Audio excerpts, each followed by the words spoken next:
My family had fallen on hard times. So my big sister brought me to seek shelter at the Marquis of Junbei's residence. She already had a betrothal arranged. Yet she developed feelings for the heir and secretly gave him a hairpin as a token of their affection. When the madam traced the hairpin back, she mistakenly thought it belonged to me. In the end, I took big sister's place and married into the Marquis's household, becoming the heir's wife. After the wedding, Lu Huiqing felt nothing but resentment toward me. He blamed me for ruining his entire life and making him lose his true love forever. Every night, the moment our marital duties concluded, he would personally force me to drink a bowl of contraceptive tonic. If it weren't for you, I would have spent my life with Tang. If I could do it over, I only wish to correct this mistake. One morning, I was reborn, returning to the exact day the madam arrived with the hairpin in hand. I looked at that hairpin and the corners of my eyes curved into a smile. The design of the hairpin in the madam's hand is truly beautiful. I wonder which shop it came from. Was it expensive? The madam gently stroked the crabapple blossom pattern on the hairpin with her fingertip. Her gaze slowly swept between me and big sister before she finally tucked the hairpin back into her sleeve. It was something I picked up. It must have been dropped by one of the maidservants. She sked a few more questions. Are you two settling in well here? Is there anything you're lacking? Big sister hurriedly offered a few words of thanks, her tone softening considerably. I told her there was nothing we needed. And then the madam left. The moment the door closed, big sister collapsed onto her chair, cold sweat soaking through the thin layer of her robe on her back. I poured a cup of water and handed it to her. She took it, her fingertips still trembling, and asked softly about that hairpin. Which hairpin? I remember big sister has a white jade hairpin with crabapple blossoms carved on it, while the one mother gave me has peach blossoms instead. Her fingers tightened around the cup. You must have seen it wrong. I put my hairpin away long ago. So it must have been my mistake. Big sister lowered her head to drink the water and said nothing more. I looked at her lowered eyelashes and suddenly recalled the events of my previous life. On the day our father passed away, he had placed our hands together and instructed us to seek refuge with our aunt. Our aunt had remarried years ago as the second wife into the Marquis of Junbei's household. She had no children of her own and treated the heir like her own flesh and blood. In my previous life, on the very first day we arrived at the Marquis's residence, Lu Huiqing had shown special care toward my big sister. At the time, I only thought he was being considerate and polite, never thinking much of it. It was only later that I learned they had been secretly meeting in private more than once. But big sister already had a betrothal. The Cui family was one of the leading noble clans in the capital, and Cui Mian was young and exceptionally talented, holding the position of a high official in the court of judicial review. He was highly favored by the emperor. This marriage had been personally arranged by our father before his death and was the best possible match for big sister. I didn't understand why she still entangled herself with Lu Huiqing. That day was the heir's birthday. Big sister drank with him in his room and in her tipsy state, she removed the hairpin from her hair and gave it to him as a token of affection. When Lu Huiqing accepted it and was gently stroking and admiring it, the madam happened to catch them. The next morning, the madam brought that very hairpin and questioned us. Big sister spoke up first, claiming it was mine. After the madam left, I wanted to chase after her and explain the truth, but big sister grabbed my sleeve, dropped to her knees, and begged me. She said that as sisters, we had to rely on each other. Our fortunes were bound together, for better or worse. She admitted she knew it was wrong, but feelings were beyond her control. She also said that if the matter came to light, her betrothal to the Cui family would be ruined, and the madam would never allow the heir to marry a girl who had already been jilted. Just consider it as doing it for my sake. She told me, even if I hadn't said anything, the heir would never have agreed anyway. After all, it's big sister who holds his heart. How could he possibly marry you? Yet, to my surprise, when the madam took out the crabapple hairpin to test his feelings and said she wanted him to marry me, he actually agreed. On our wedding night, Lu Huiqing lifted my red veil, glanced at me once, then turned his face away without saying another word. Red candles burned high, filling the room with joyful energy, yet he didn't even want to exchange a single polite remark. He simply told me to rest early, stood up, and left for his study.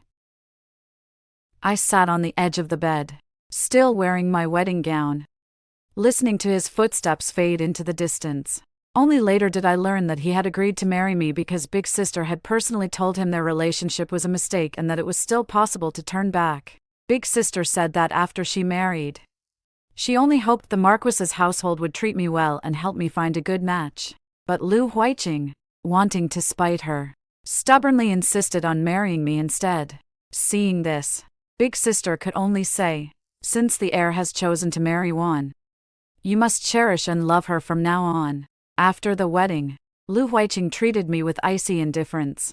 During the day, he acted as if I didn't exist. If we happened to meet in the residence, he never greeted me, never asked how I was, and looked at me as if I were nothing more than a blade of grass beneath the eaves, too insignificant even to lift his eyes to. I once tried to strike up a conversation, asking whether his duties had been busy that day, or what he would like for dinner. He either ignored me or coldly replied that I needn't trouble myself. At night, he never once stepped into my courtyard. He would invite a few friends over, drink until he was drunk, and sleep in the outer study instead of returning. The madam couldn't stand it. Despite Lu Huiqing's frosty expression, she issued a strict order. On the 1st and 15th of every month, he must spend the night in my room. When Lu Huiqing heard this, he merely gave me an indifferent glance. On the night of the 1st, he entered my courtyard with an expressionless face. The moment the door closed, he was decisive and efficient, showing not the slightest tenderness. The instant our marital duties concluded, he threw on his robe and stood up without looking back. Soon after, a bowl of pitch-black medicine was brought before me. He handed it to me himself and watched me drink it to the last drop. There was not a trace of warmth in his eyes. "If it weren't for you, I would have spent my life with Tang. If I could do it over, I only wish to correct this mistake." Lately, quite a few rumors had begun circulating in the residence. Some said both sisters were trying to climb high. Others claimed it was me, while still others pointed at my big sister. The gossip grew uglier the more it spread. When Big Sister heard it, her face turned deathly pale, and she looked as if her soul had left her body. I gently advised her, "Why don't we move out?" She suddenly lifted her head, her eyes filled with panic, and grabbed my hand tightly. "Wan, the two of us have nowhere else to go. How could we possibly survive on our own outside?" I looked at her and sighed softly in my heart. Big Sister had always been like a climbing vine, sentimental, timid, and frail. She could not leave the safety and protection of these four walls. In my previous life, even after she married Chui Mian and he cherished her in every way, the deep-rooted insecurity in her bones had never lessened. Whenever she attended a banquet, she would shrink into a corner, too afraid to mingle. If someone else initiated conversation, she would only lower her head, answer briefly, and hurry away. Fortunately, Chui Mian treated her exceptionally well, so well that everyone in the capital said Lord Chui had brought home a delicate porcelain statue that he raised in his palms, offering it careful protection and reverence. Now, the mere mention of moving out made her feel as if the sky were collapsing. I softened my voice. "Big Sister, you already have a betrothal. If these rumors reach Chui Mian's ears, that would truly be troublesome." Her eyelashes trembled. "Besides, the estate father left us is more than enough for us to live comfortably." That was true. Although father had passed away early, he had arranged everything properly. Land, shops, gold, and silver, nothing was lacking. It was more than enough for the two of us to live peacefully in the capital without depending on anyone. Big Sister remained silent for a long time before she finally said quietly, "I'll think about it." I didn't press her further. The capital had a lot of rain. That day, I stood under the covered walkway again, watching the rain. A voice suddenly sounded behind me. "I heard the two of you plan to move out." My back stiffened. It was Lu Huiqing. Ever since my rebirth, I had been avoiding him, never expecting to run into him here. I turned around. Lu Huiqing was strikingly handsome. There was no need to say more. In my previous life, countless young ladies in the capital had their hearts shattered when they learned he had married an orphan girl. But what use is mere handsomeness?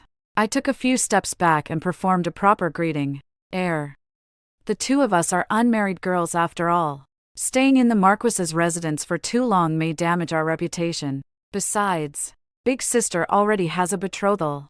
Moving out would be best for everyone. He looked down at the top of my head for a long moment.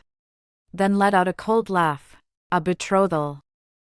Tang is gentle and courteous, but he treats everyone the same way. Big Sister, if you marry into that family, will it truly be a good match? I lowered my eyes and didn't answer. Whether it was a good match or not, I didn't know. But in my previous life, I had personally witnessed how Chui Mian treated Big Sister. After a banquet, when he helped her into the carriage, one hand lightly supported her waist while the other shielded the carriage roof, afraid she might bump her head. His gaze on her had been full of tender affection. I don't think it would be good for Big Sister to break her engagement with the Chui family and then marry into the Marquis's household. Even if he wants to marry her, he should wait for Big Sister to end the engagement herself before coming to propose.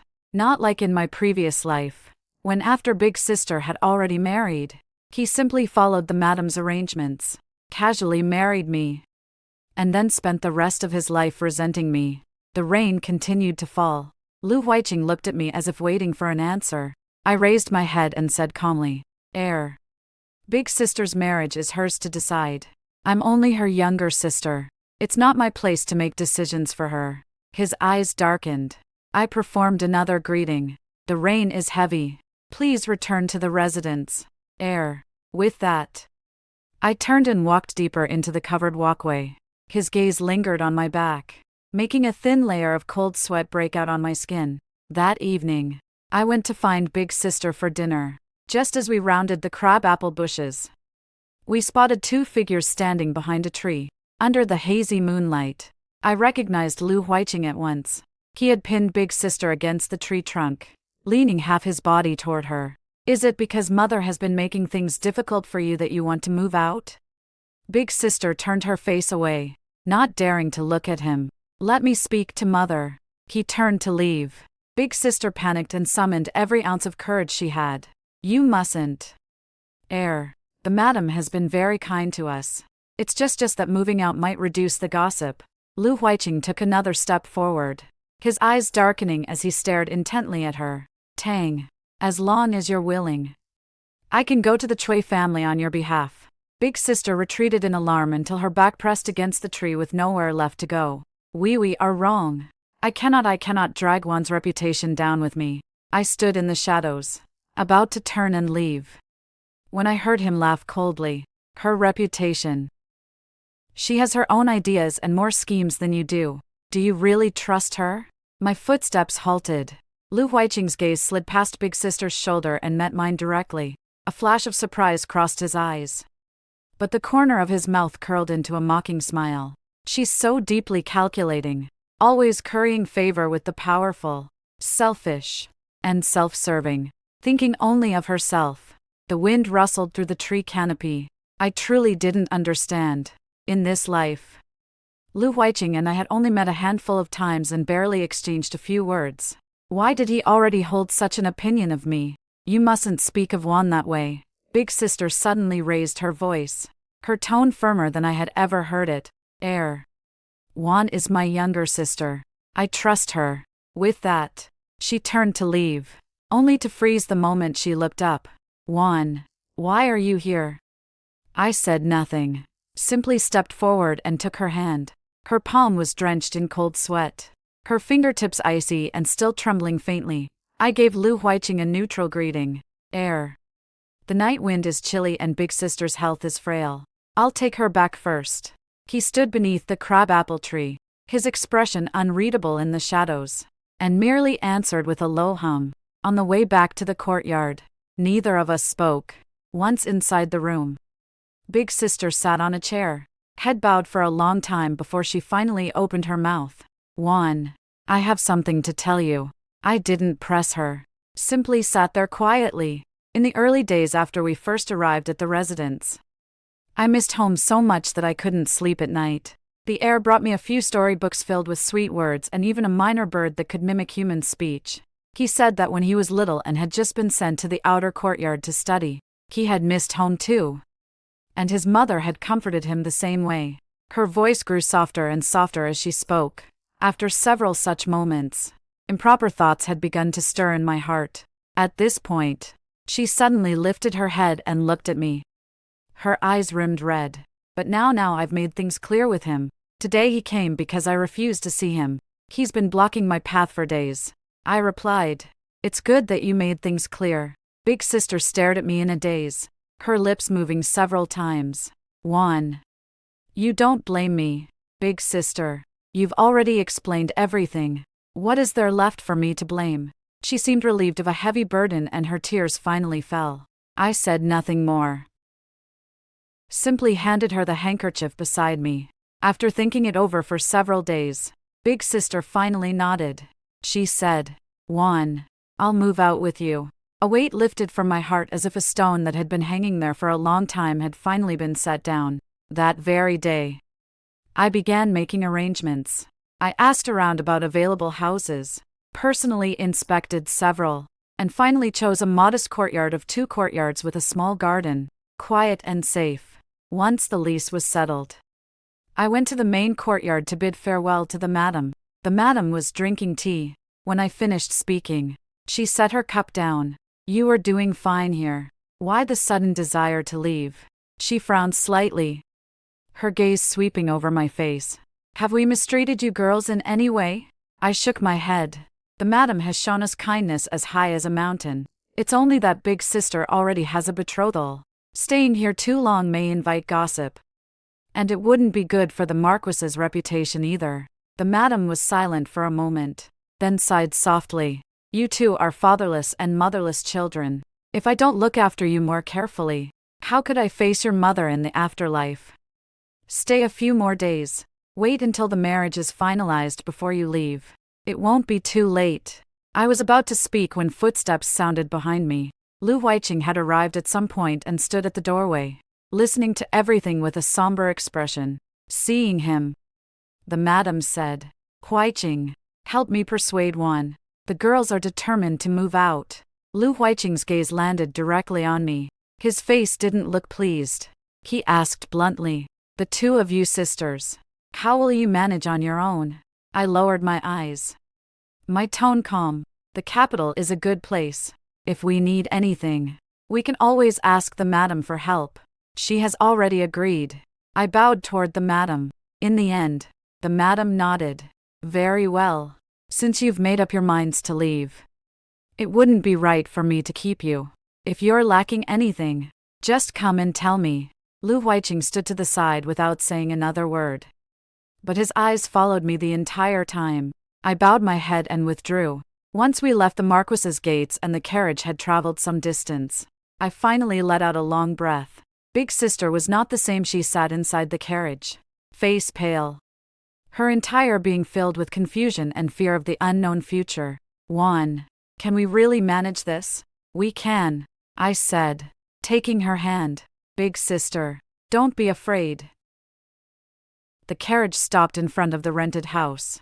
I helped big sister down. Just as we were about to step inside, the broker behind us suddenly approached with a grin. Miss, there's something I need to tell you. What is it? The rent for this house has already been collected in full. He pulled a pouch of silver from his sleeve and offered it to me. This is the excess amount. Please take it back. I paused, accepted the pouch, and frowned slightly. This house is in a prime location and quite spacious. When we negotiated, the price already seemed low. Why would you return half of it? With this much silver, how could you rent a house in this location? Are you sure there's no mistake? The broker's eyes darted around nervously. He glanced left and right, then lowered his voice. The owner took pity on you 2 young ladies and decided to lower the price. Just accept it. It's for the best. My heart gave a sudden thud. When I rented the house, I had never mentioned that only the 2 of us sisters would be living there. I had simply said it was for personal use and that the household was small. Yet just now he had specifically said, you 2 young ladies.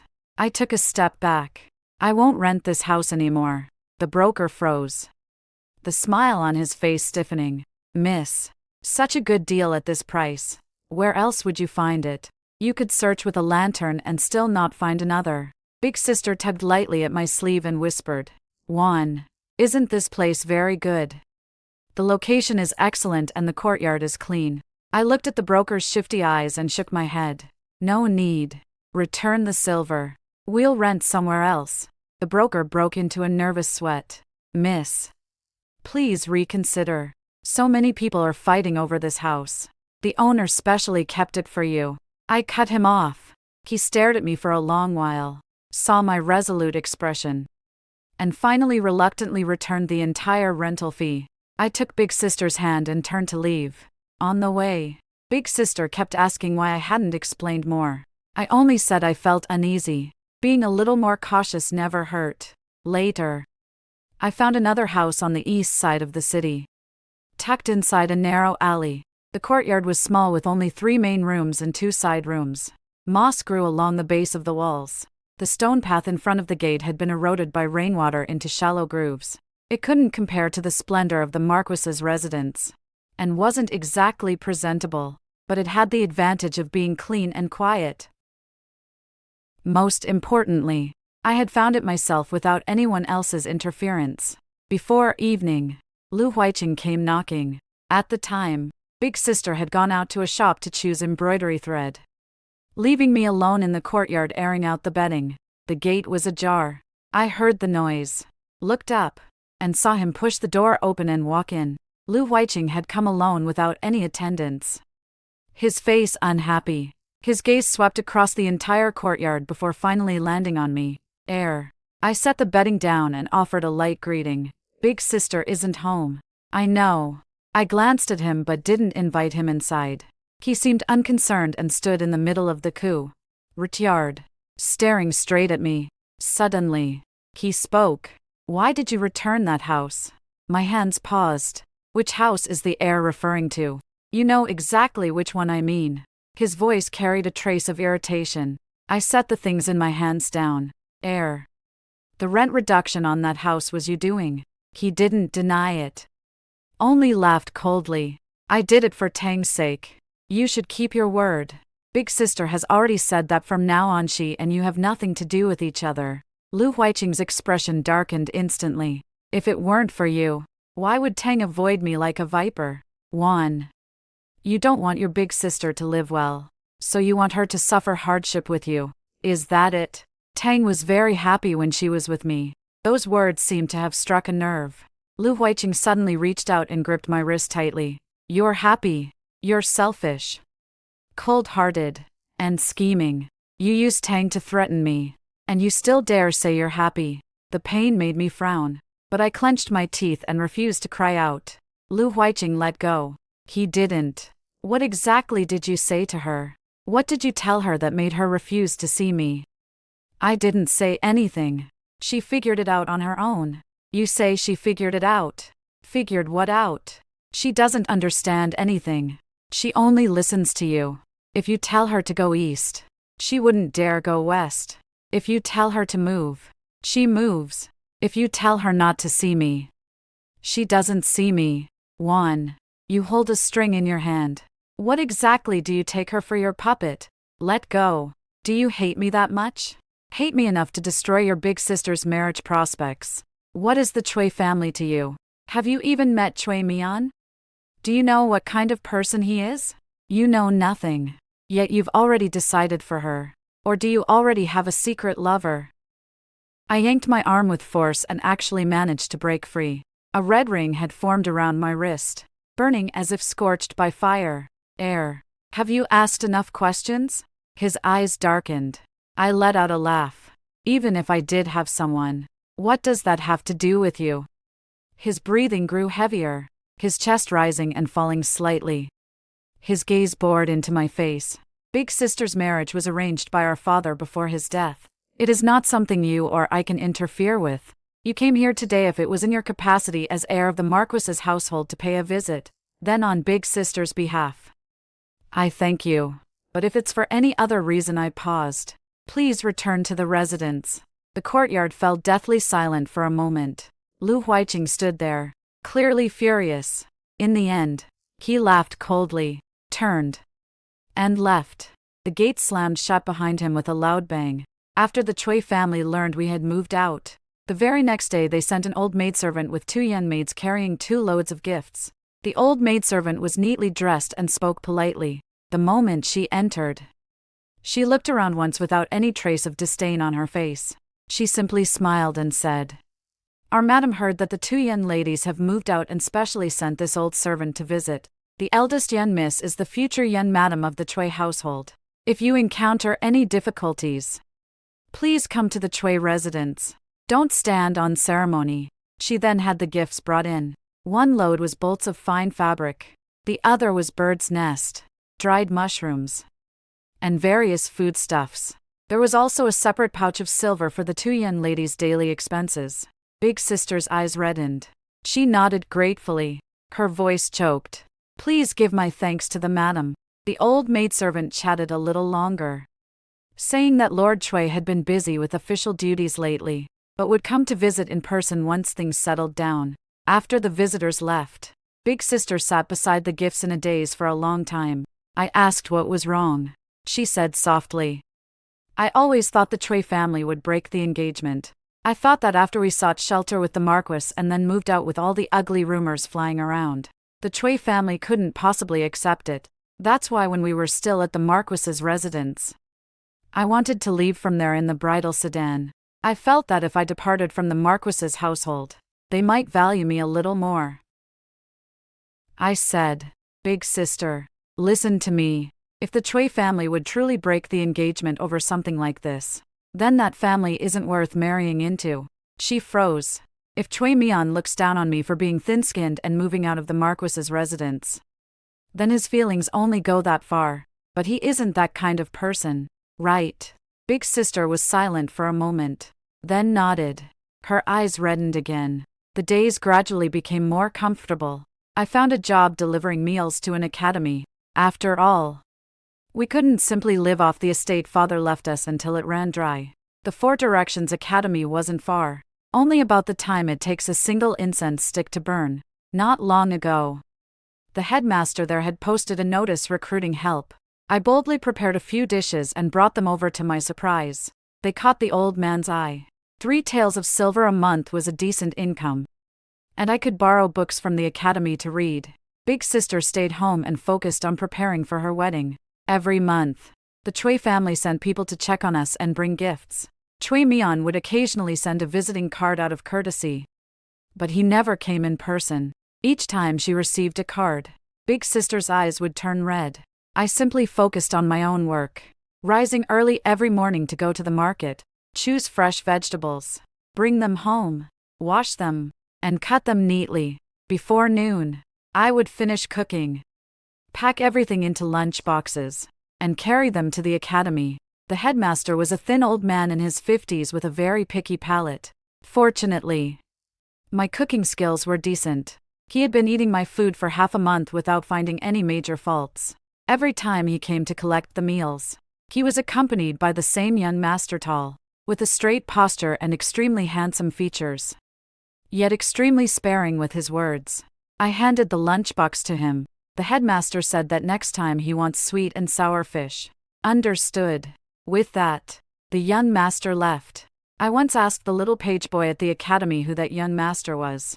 The boy replied, "That's Wei Young Master Wei. He's the headmaster's student and also the martial instructor at our academy." I asked where he was from. The boy didn't know clearly, only that young Master Wei had been at the academy for 2 years. He had a cold personality and didn't like socializing. I nodded and didn't ask any more questions. From then on, every day was the same. I finished cooking. He came to collect the meals, handed me the menu for the next time, and left. Not a single extra word. At first, I still wanted to exchange a few polite remarks, but seeing how he was, I gradually gave up the idea. That day, rain and wind were approaching. From early morning, the sky had been overcast, dark clouds hanging low. I hesitated whether I should deliver the meals, thinking of the headmaster's extremely picky palate. If I didn't go, he might complain all day tomorrow. So I still packed the lunch boxes and set out. By the time I reached the academy, The sky had already darkened like dusk. I handed over the lunchboxes. Wei accepted them, glanced at the sky as if he wanted to say something, but in the end stayed silent and turned to go inside. I stood under the covered walkway, waiting for him to bring the empty boxes back when a thunderclap suddenly boomed overhead. Heavy raindrops the size of beans poured down in torrents. By the time I received the empty lunchboxes, the rain had become a downpour. I had no choice but to huddle under the eaves, hugging the boxes and waiting for the rain to stop. But the rain only grew heavier, showing no sign of letting up. Rainwater cascaded from the eaves like a curtain, splashing onto the thin layer of my shoes. I was considering whether to risk running back when the light in front of me suddenly dimmed. An umbrella was held over me. It was Wei. He stood beside me holding a green bamboo umbrella. Rain slid down the edge and soaked half his shoulder. Rain is heavy. The headmaster told me to escort you back. Then just lend me an umbrella. I can go back by myself. I'll return it next time I deliver the meals. Wei said. There's only one umbrella. I paused, blurting out. The academy is so large. How can there be only one umbrella? A soft chuckle sounded above my head. I looked up. His face remained calm, as if the laugh hadn't come from him. Maybe I misheard. The rain showed no intention of stopping, so I could only agree. He tilted the umbrella toward me. The two of us walked side by side into the curtain of rain. There weren't many people on the road. The few passers-by we saw kept their heads down and hurried home. The stalls on both sides had already been cleared away, leaving only empty awnings swaying in the wind and rain. I hugged the lunchboxes and walked carefully, but my shoes still became soaked. As we passed a narrow alley, someone came running from the opposite side, head down and not watching the path. They crashed straight into me. I couldn't dodge in time and stumbled sideways. Wei reached out and steadied my shoulder. Careful. I regained my balance and quickly stepped half a pace to the side, a little embarrassed. Thank you, Yan Master Wei. I'm truly sorry. Did I hurt you? He lowered his head and looked at me. It doesn't hurt. With such a small frame, how could you possibly hurt me? What? I thought I had misheard again. What did you say? He turned his face away and coughed lightly. Nothing. I just said to stay a little closer so you don't get wet. Only now did I realize that after the collision just now, the umbrella had somehow shifted completely toward me, leaving half of Wei's shoulder drenched. I pressed my lips together and quietly stepped closer to him. Wei walked me all the way to the door. By then, the rain had eased into a light drizzle with only a few scattered drops floating on the wind, carrying a faint chill as they brushed my face. He closed the umbrella and turned to leave when the door suddenly opened. Big Sister stood in the doorway holding an umbrella of her own, clearly about to come out and bring one to me. Her gaze landed on Wei, then drifted between the two of us. Yan Master Wei, it's pouring outside. Please come in and sit for a while. Have a cup of hot tea to warm up. I thought Wei would refuse. He had never liked socializing, and escorting me home was already rare enough. I never expected him to actually step inside.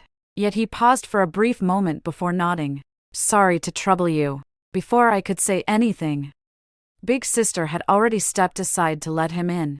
She poured him a cup of tea and sat down across from him. Yan Master Wei, how many people are in your household? 4. Ah. No. 5. I'm the 5th. Wei answered. Big Sister nodded and asked again. What do you do for a living now? I work as a martial instructor at the academy and usually study with the headmaster as well. That's excellent. Young and ambitious. Big Sister nodded once more, her smile deepening.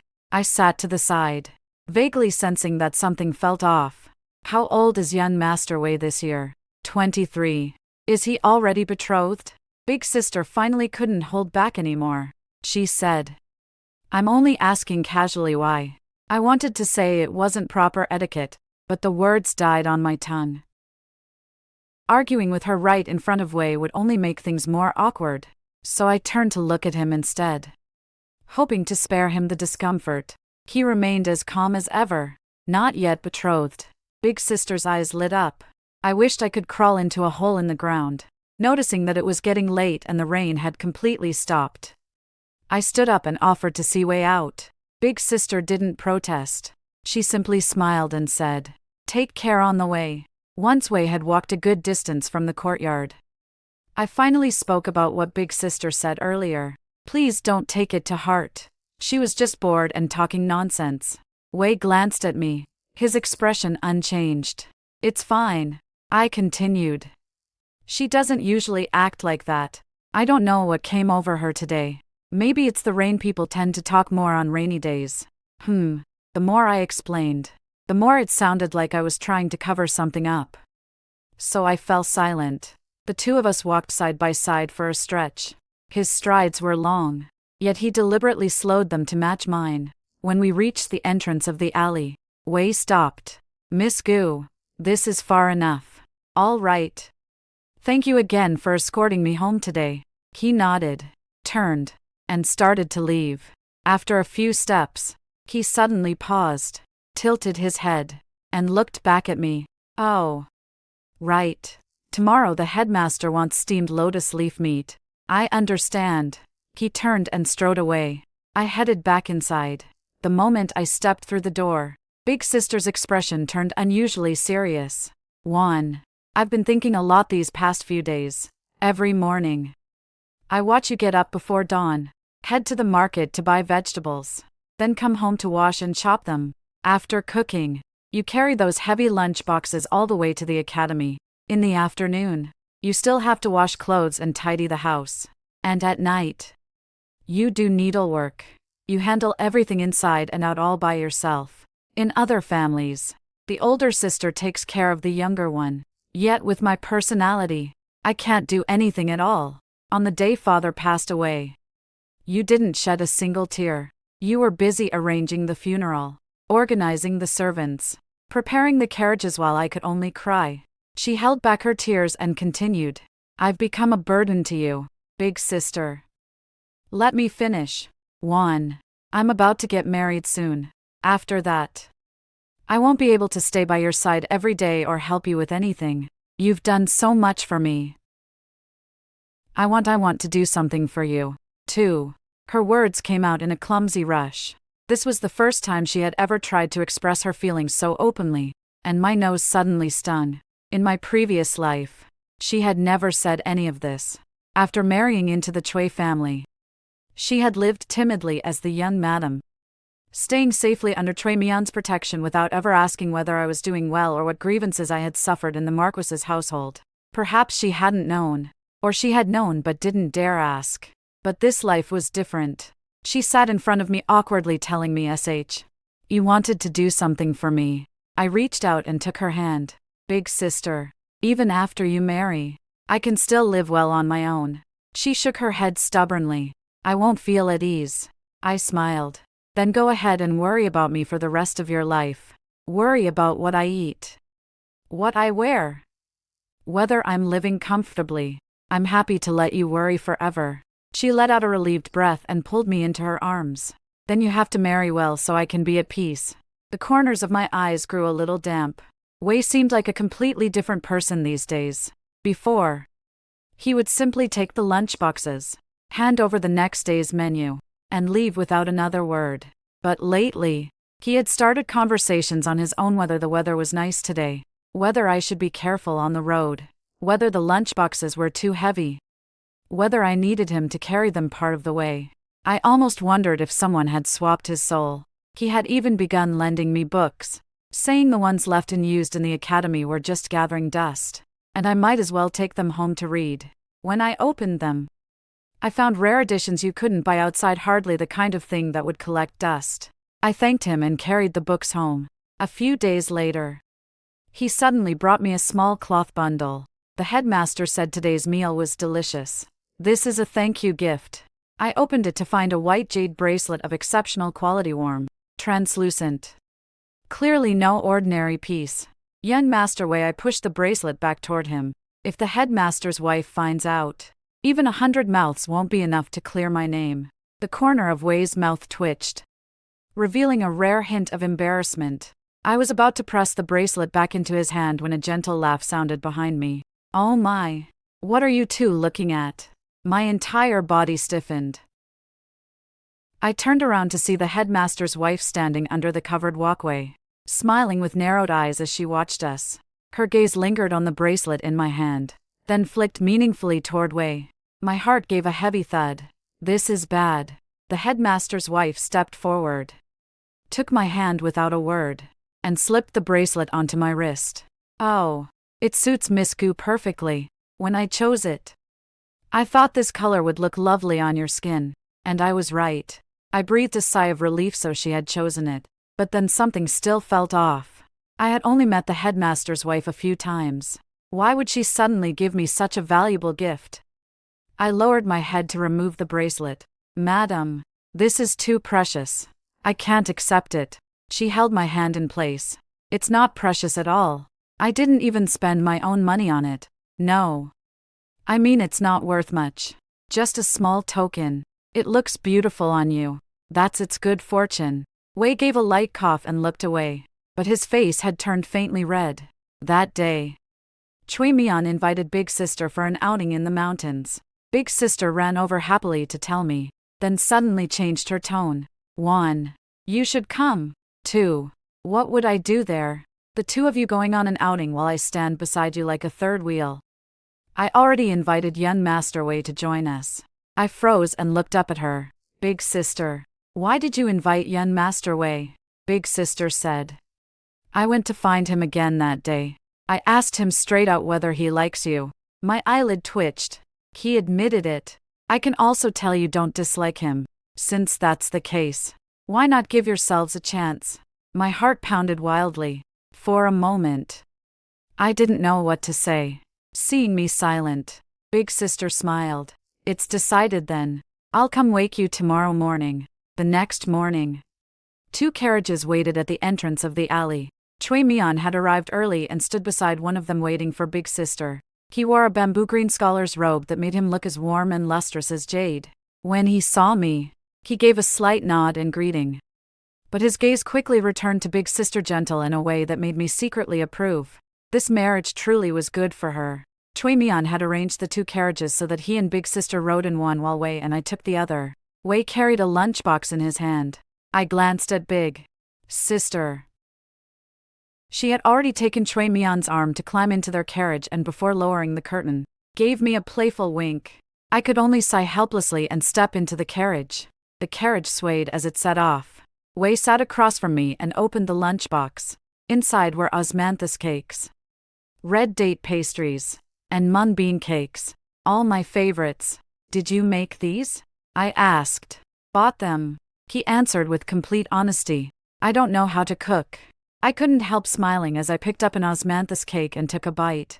Not too sweet. Not greasy at all. Perfect. Big Sister told me. I trailed off, unsure how to continue. Wei looked at me. His face gradually reddened. I know. I will come to propose in person. I choked, a crumb catching in my throat, and began coughing violently. He panicked at once, hurriedly searching for the water pouch and handing it to me. I took it, drank a sip, and finally calmed down. When I looked up, I saw his face tight with tension, a mix of alarm and worry. Miss Gu, slow down. He was the one panicking first. Looking at him like this, I suddenly found it a little funny. Wei, what exactly do you like about me? He froze, clearly not expecting the question. Does liking someone need a reason? Maybe I just liked you the moment I saw you. My face instantly burned. I quickly lowered my head, pretending to take another pastry. Just as my fingers touched the edge of the plate, the carriage jolted violently as if it had run over a large rock. My body tilted and I fell straight into his arms. My nose bumped against his chest, hard as stone, while the steady thump of his heartbeat came through the fabric. Thump, thump. Are you all right? Wei's voice drifted down from above me. His breath brushed past my ear, scorching hot. My mind buzzed. I hurriedly braced my hands against his chest and sat up straight. Cough, I am fine. The pear blossoms on Mount Wei were in full bloom, blankets of pure white stretching as far as the eye could see. Quite a few young masters and young ladies had taken advantage of the fine weather to enjoy the scenery, laughing and chatting in lively groups among the flowers. I stared at the pear petals in a momentary daze. In my previous life, The Marquis's rear courtyard had also grown a few pear trees, but I had never been in the mood to admire them. Lu Huiqing disliked the scent of pear blossoms, saying it was too cold and tasteless, so he had ordered them all cut down. I lifted my head, my steps unconsciously slowing. Careful. Wei's voice came from behind me as one steady hand caught my arm. Only then did I realize I had nearly walked into someone coming the opposite way. I quickly pulled my gaze back. Lu Huiqing stood 3 steps away, his face cold, his eyes fixed on Wei's hand supporting my arm. Brows drawn tight. Air. I gave a slight nod in greeting and moved a step aside. No wonder you insisted on moving out so you could carry on your little affair more conveniently. My footsteps halted. What exactly had I done in this life to make him speak such vicious words every time we am? The more I thought about it, the angrier I became. I turned around and slapped him hard across the face. Several passing young masters and ladies turned to look. Someone let out a soft gasp.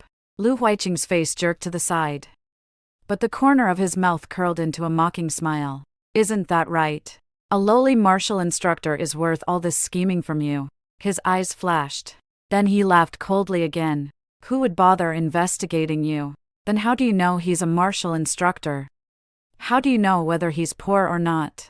Who I spend time with has nothing to do with you. Wei spoke up. Air.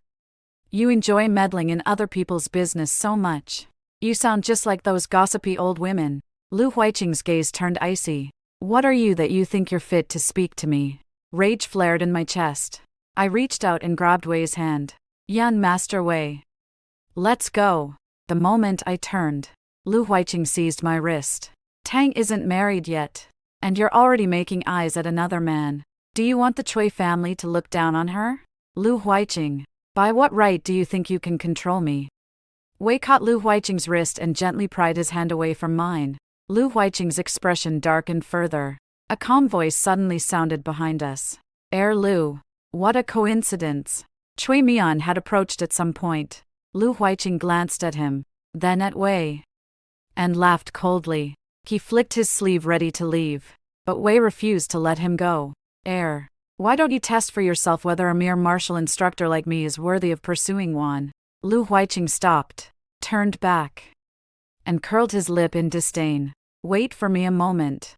I'll be right back. I was about to stop him when Chui Mian spoke.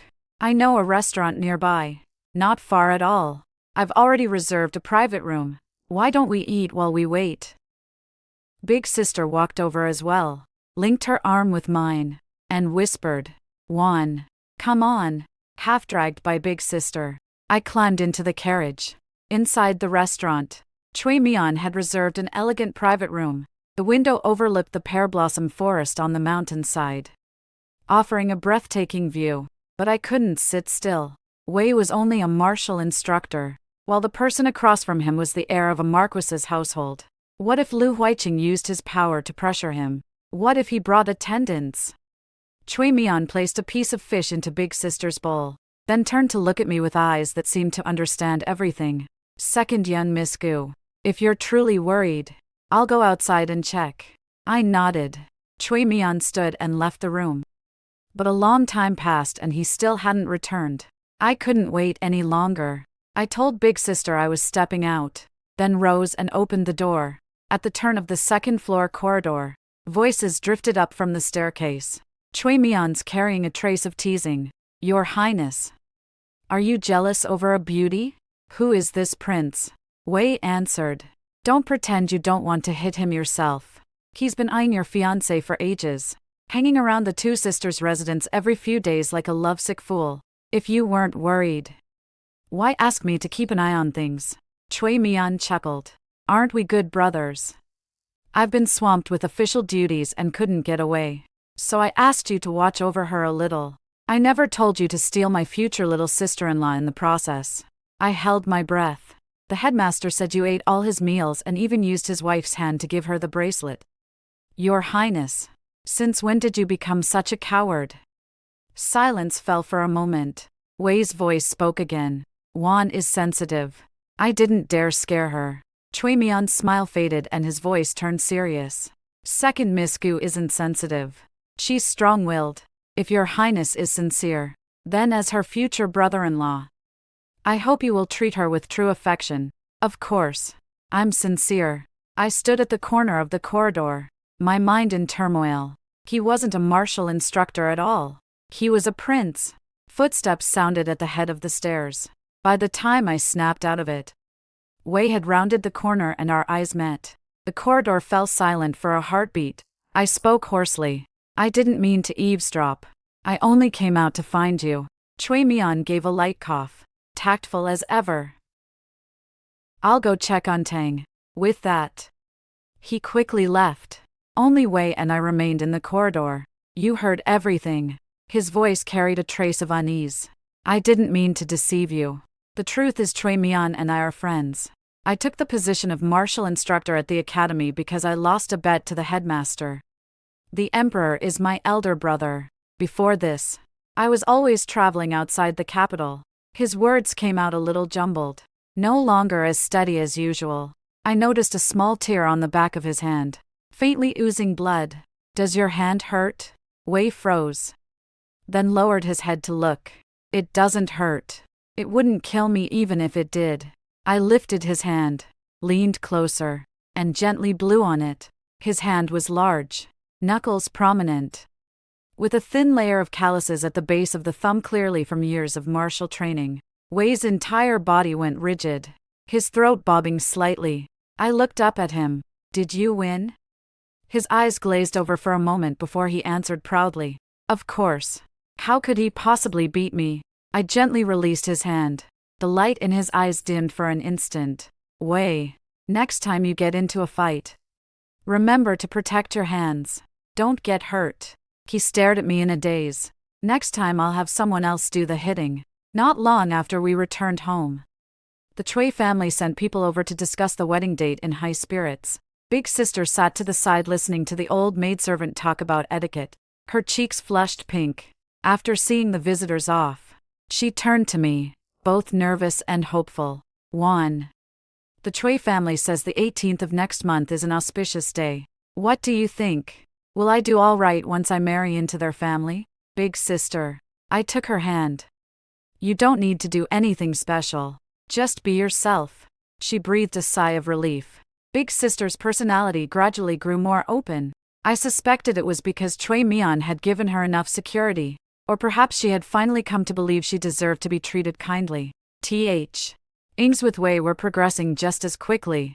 He said that when the time came for the betrothal gifts, he would invite the headmaster and his wife. I had assumed he had grown close to them after spending so long at the academy and simply regarded them as elders. I never expected that on that very day, when the headmaster and his wife arrived at our door, an inner eunuch would follow behind them, carrying an imperial decree. In a solemn voice, he read out the emperor's edict bestowing marriage between the Shao King, the second daughter of the Gu family. I knelt on the ground, my mind buzzing. I had never imagined the emperor himself would issue a marriage decree. The headmaster stood to the side, stroking his beard with a smile. Only after the eunuch left did he speak leisurely. The first day you brought meals to the academy, I hadn't even taken a bite before he snatched the box away. I thought he was just fond of the food. Only now do I understand. He glanced at Wei and shook his head with a laugh. Turns out he was fond of the cook. The headmaster's wife joined in the teasing. Exactly. I spent half the day choosing that bracelet and he stood there criticizing this one isn't pretty enough. That one is too plain. Even pickier than I was. I told him if he cared so much he should deliver it himself. But he said a mere martial instructor giving a gift directly wouldn't be proper and insisted and dragging me along. Wei stood to the side, stealing glances at me. I lowered my head, unable to stop the corners of my mouth from curving upward.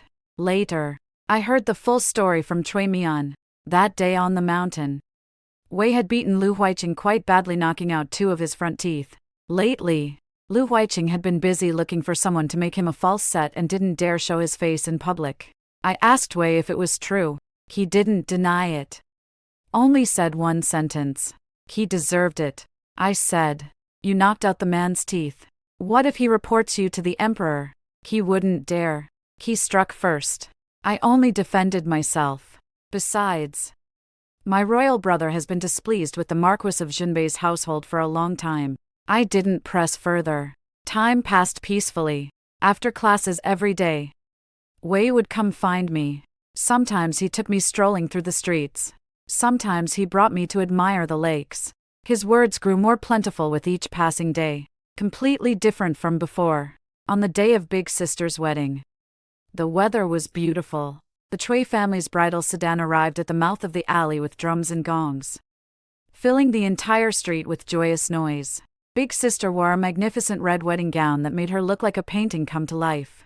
Just before she stepped into the sedan, she suddenly turned and hugged me tightly. I thought she was reluctant to leave. 1. I had a dream. What dream? I asked. In the dream, I was timid and weak, afraid of everything, always hiding behind other people. While you didn't shed a single tear, a drop of her tear landed on my neck. In the dream, you didn't live well. You took the blame for me, married a man who didn't love you, and endured countless grievances. When you were 30, you fell ill. No one took proper care of you, and you simply passed away. My whole body went rigid. I dreamed of the day you died. She continued. I cried until the sky and earth darkened. Only then, realizing I had ruined you. After that, in the dream, I lived in resentment and unhappiness and soon followed you in death. Big Sister released me, tears streaming down her face. 1. The older sister in that dream, I truly hate her. I was at a loss for words. My heart twisted with countless emotions. In my previous life, after I married, I had gradually grown distant from Big Sister. She lived her life in the Chui household while I endured my days in the Marquis's residence. I had always thought she was living well, thought she didn't know about my suffering, thought she had never cared. Yet she said she had died of resentment after me. I pulled her into a tight embrace. Big Sister, you are my big sister, the one who when I was 5 and fell into the water, jumped into the pond to save me, the one who when the neighbor's dog chased me, stood in front of me and let it bite her arm, leaving such a deep scar. I only want you to live a smooth, happy life. The bridal sedan outside urged 3 times before Big Sister finally let go with great reluctance. The matchmaker helped her into the sedan. I stood at the door watching the bridal sedan gradually disappear into the distance, my heart both empty and full.